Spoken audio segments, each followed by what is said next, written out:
Crazy client story number 2. Here we go.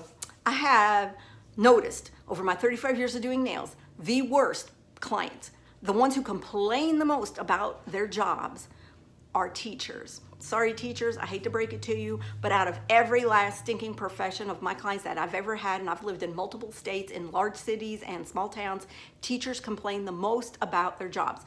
So I had these 3 teacher clients that all worked at the same school. One of them they all had standing appointments. All of them been seeing them for a couple of years. And one of them had said her mother was in a horrific car accident up in Chicago. And she had to take a leave of absence and go up there to stay with her, to be with her, to help her through recovery. And I was like, oh my God, that's terrible. No, don't worry about a thing. I'll take you off my appointment book and I will just get with you in the new year. Because I think this was like October-ish. And I said, I will just get with you in the new year and see how everything's going and if you want to get back on. And she was like, yes, thank you so much. Fast forward to mid-January. Okay, I've got my 2 teacher clients. They're in my chair. One's nails are drying. The other one, she's just visiting because I did a pedicure and she's letting her toes dry. So we're all just talking and I go, that reminds me, I need to call that 3rd teacher client. So while the 2 are sitting there talking amongst themselves, I make the phone call. Now I'm only 2 feet away from them. So I'm like, yeah, ring, ring. Her husband answers and I go, hey, this is Jill, so-and-so's nail tech. Is your wife there? She's like, yeah. I go, well, how's your mother-in-law doing? And he goes, oh, she's great. And I'm like, oh, okay. And he goes, yeah, she's right here. Let me put my wife on the phone.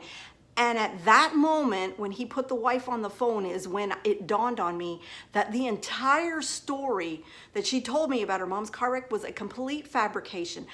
I realized my ear is not hearing these other 2 teachers talking now.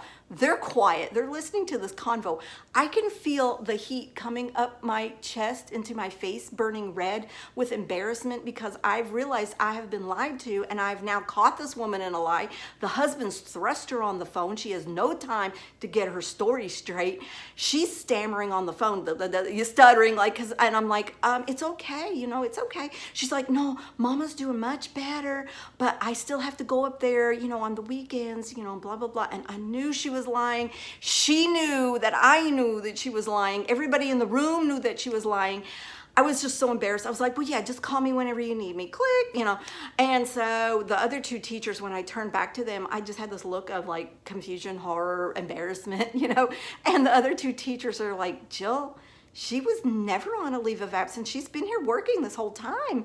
I was like, why would she lie to me? Why would she lie and say her mother had been in a horrific car accident? If she didn't want to get her nails done, she should have just said so, or, cancel, be like, I got money constraints or whatever, but to make up a horrible lie about that, they go, she's just known all around the school as a big liar. She had told everybody that she had breast cancer, was having to go to, treatments for breast cancer, and yet she never took time off to go to any doctor's appointments.